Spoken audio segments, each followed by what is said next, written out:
Ադրբեջանին տարիներ շարունակ զինել են, մարզել են նաև դրա համար, օգնել են,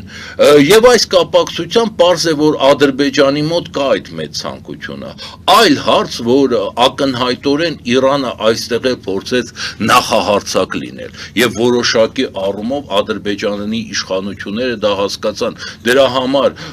Ալիևը սկզբից հայտարարում էր այն մասին, որ բանակին հրաման է տրված, ուրեմն համապատասխան գործողություններ ձեռնարկել, իսկ այսօր Ադրբեջանը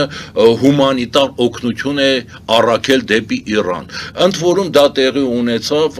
Ադրբեջանի եւ Իրանի նախագահների խոսակցությունից հետո հաստատապես Իրանի ռազմական ուժերը նախագահի միջոցով Ադրբեջանին նույնպես հասկացրել են, թե ինչով կարող է ավարտվել, եթե Ադրբեջանի ցամաքային ուժերը կամ օդային ուժերը փորձեն ներխուժել ուրեմն Իրանի տարած եւ